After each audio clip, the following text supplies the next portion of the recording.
Ya, saya lanjutkan kembali dua sesi tadi. Bang Asido menyebutkan bahwa penyidikan awal kasus Vina ini tidak based on scientific crime investigation ya. Ya. Anda berpegangan pada Kapolri sendiri sudah menyampaikan ya melalui Wakapolri bahwa penyidikan awal kasus Vina tak didukung scientific crime investigation ya. Nah, jadi kalau kita mau bicara lagi, sebenarnya sudah kita lihat bersama dalam proses persidangan, saksi-saksi itu begitu banyak ya. Kalau mau dipersoalkan juga silakan saja. Bahkan ada saksi yang masih bersama-sama ketika sebelum terjadinya kecelakaan itu ya, yang menurut kami yakinin itu. Ada Frans Marbun juga di situ ya. Ada siapa namanya saudara Oki, kemudian saudara Arta, banyak sebenarnya saksi-saksi itu. Dan juga alibi yang jelas membuktikan bahwa para terpidana ini tidak ada di lokasi kejadian itu.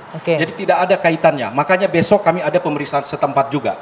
Ya, ini juga kami mengapresiasi majelis hakim ya yang sudah meng-approve untuk ada pemeriksaan setempat. Bang Asido, tujuannya apa sampai meminta untuk pemeriksaan langsung di TKP? Ya biar kita lihat bagaimana secara komprehensif ya atas kejadian ini. Dan juga diawali nantinya saksi digital forensik saudara Rismond Sianipar ya yang akan menunjukkan hasil ekstraksi data dari handphone Widi Mega ya.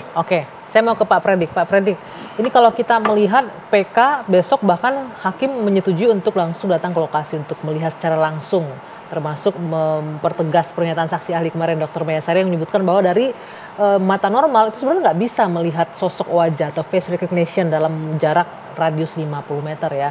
Nah, satu itu. Yang kedua, ini disebutkan tidak based on scientific crime investigation. Kalau Anda sebagai praktisi yang sudah malam melintang di dunia hukum, bagaimana melihat proses hukum yang disebutkan? Bang Kapolri sendiri loh menyampaikan tidak based on scientific crime investigation. Gini, saya sampaikan kalau menyatakan tidak ada penyidikan ini tidak ada scientific crime investigation, itu tentu adalah keliru. Yang disebut oleh Wakapolri itu adalah masalah soal kecelakaan, bukan masalah soal pembunuhan ini, ya kan? Kalau dalam hal ini yang saya lihat dari berkas sudah ada visum et repertum, sudah ada namanya ekstraksi daripada catatan komunikasi. Itu adalah sensitive crime investigation salah satunya. Harus kita ingat pada persidangan itu tidak dimunculkan. Kalau saya nggak salah ya, tidak dimunculkan sebagai bukti ya. Kalau visum itu justrulah sebagai basic daripada untuk menjatuhkan putusan. Betul, tapi yang record data komunikasi karena dalam hal ini tentu ya jangan lupa setiap majelis hakim dia akan membaca seluruh berkas. Tetapi untuk mengajukan dalam persidangan itu adalah kewajiban daripada jaksa dan kewajiban daripada penasehat hukum. Hakim memang bisa bertanya tapi basic daripada pertanyaan daripada jaksa PH atau dari JPU, bukan dari hakim. Namun apa yang sudah ada di dalam berkas itu 100% adalah bukan novum yang baru. Ingat, yang saat ini dalam sidang PK ini. Iya, apapun yang sudah ada tidak dibahas pun, itu tentu tidak bisa dianggap sebagai novum lagi. Ya. Termasuk ekstraksi telepon itu juga tidak bisa dianggap sebagai sama sekali tidak novum. Bisa. Ya. Apalagi dalam hal ini saya mendengar daripada keterangan daripada rekan Mokhtar bahwa handphonenya daripada Widi sama si Mega sudah diekstrasi oleh orang yang mengaku dirinya sebagai ahli digital forensik lah, kira-kira begitulah. Sebagai seorang ahli, ya, dia tentu wajib pertama untuk mengekstrasi HP atau digital dari laptop. Dia itu wajib memenuhi 4 persyaratan. Adanya izin dari pengadilan, adanya izin daripada pemilik HP, ya. Ada dalam keadaan darurat misalkan mengancam jiwa seseorang atau ada peraturan khusus dalam hal ini seperti narkoba atau dalam teroris atau korupsi ya. Dalam hal ini saya tidak tahu apakah memenuhi syarat atau tidak.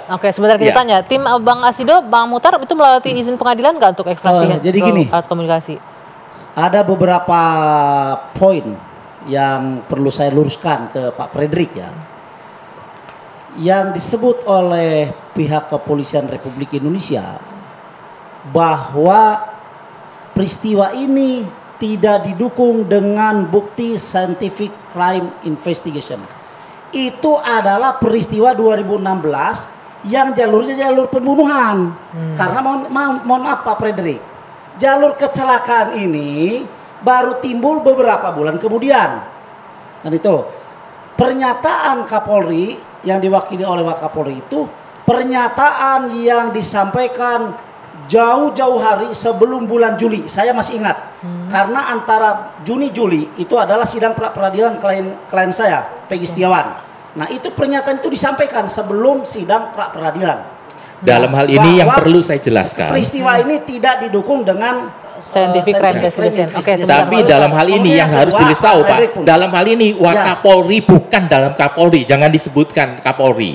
Dan jangan lupa, saya bisa memberitahukan bahwa kasus masalah keterangan daripada Wakapolri ini telah diperiksa oleh Propam dan mereka sudah memang dinyatakan bersalah dan sudah dijatuhin hukuman. Jadi gini Pak Frederick, sangat tidak nyambung kalau Pak Frederick bilang bahwa yang disebut Anda tanya pada Polri yang disebut bahwa peristiwa yang disebut tidak dilengkapi dengan scientific crime investigation menurut Pak Frederick adalah peristiwa kecelakaan dan sudah diperiksa oleh Propam, sangat keliru. Nah, karena itu silakan Pak, itu pendapat daripada rekan notar ya.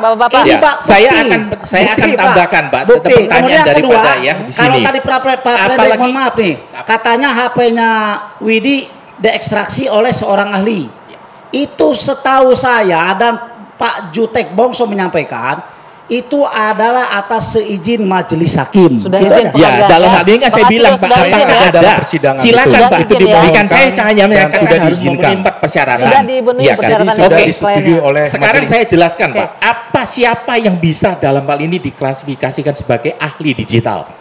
Kualifikasi pendidikan dan keahlian latar belakang pendidikan, sertifikat profesi, pengalaman praktik, integrasi dan kredibilitas independen dan objektif, reputasi yang baik, penguasaan metodologi forensik digital, pengetahuan mendalam, kan, mampu menjelaskan prosedur, pengalaman sebagai saksi ahli, pengalaman dalam proses hukum yang lain, menguasai hukum berkaitan dengan forensik digital.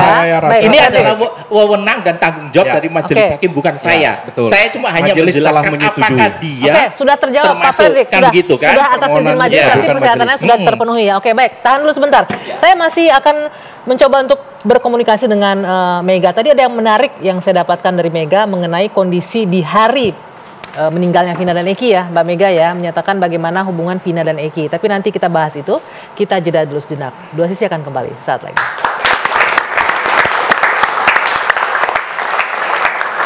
Terima kasih Anda masih bersama kami di Dua Sisi. Saya langsung mau berdiskusi dengan Mbak Mega. Mbak Mega, tadi kita sempat ngobrol ya di luar studio bagaimana mengenai kondisi Eki dan Vina di hari tanggal 27 itu. Tadi Anda sempat menyebutkan bahwa hubungan Eki sama Vina saat itu sempat putus ya, lagi berantem ya? Iya. Taunya dari mana? Waktu hari Jumat itu almarhumah Vina itu curhat cerita ke kita berdua.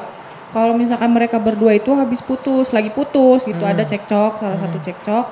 Nah terus putus, makanya pas waktu hari Sabtu juga kan si Vina mau oper bonceng sama si Eki juga sama saya dilarang. Karena apa kan? Karena waktu hari Jumatnya itu habis putus. Kenapa Anda khawatir? Kekhawatiran apa di dalam pikiran Anda ketika itu nggak ngasih Vina pergi sama Eki? Takut cekcok di jalan aja, udah. Oke. Ada kemungkinan itu nggak waktu itu Anda berpikiran? Ada. Nah, ketika malam harinya pas mendengarkan bahwa ada peristiwa kecelakaan, Anda sempat dengar nggak sih ketika itu? Iya, dengar. Dari siapa? Waktu itu kan pas sekitar kurang lebih jam 10:30 itu di story BBM sama Facebook tuh udah rame RIP. Eki RDN sama Vina DA. Nah setelah itu kan kita nggak selang berapa lama itu kan langsung hubungi nomor Vina. Nah pas itu di yang keempat kalinya itu kan diangkat dan itu menjelaskan kalau misalkan itu yang angkat itu Polsek Talun dan menjelaskan kalau itu kecelakaan. Kalau yang laki-lakinya meninggal di tempat, yang almarhumah perempuannya itu dibawa ke rumah sakit. Yang nelfon siapa saat itu? Widi. Masih ingat Anda komunikasi sama siapa, Mbak Widi? Nelfon 4 kali ke nomornya si Vina. Pertama itu nggak diangkat, tidak aktif. Yang kedua aktif tapi tidak diangkat. Yang ketiga aktif diangkat tapi hening, tidak ada suara. Yang keempatnya dia menjelaskan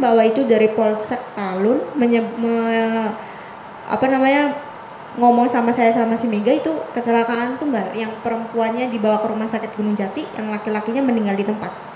Oke.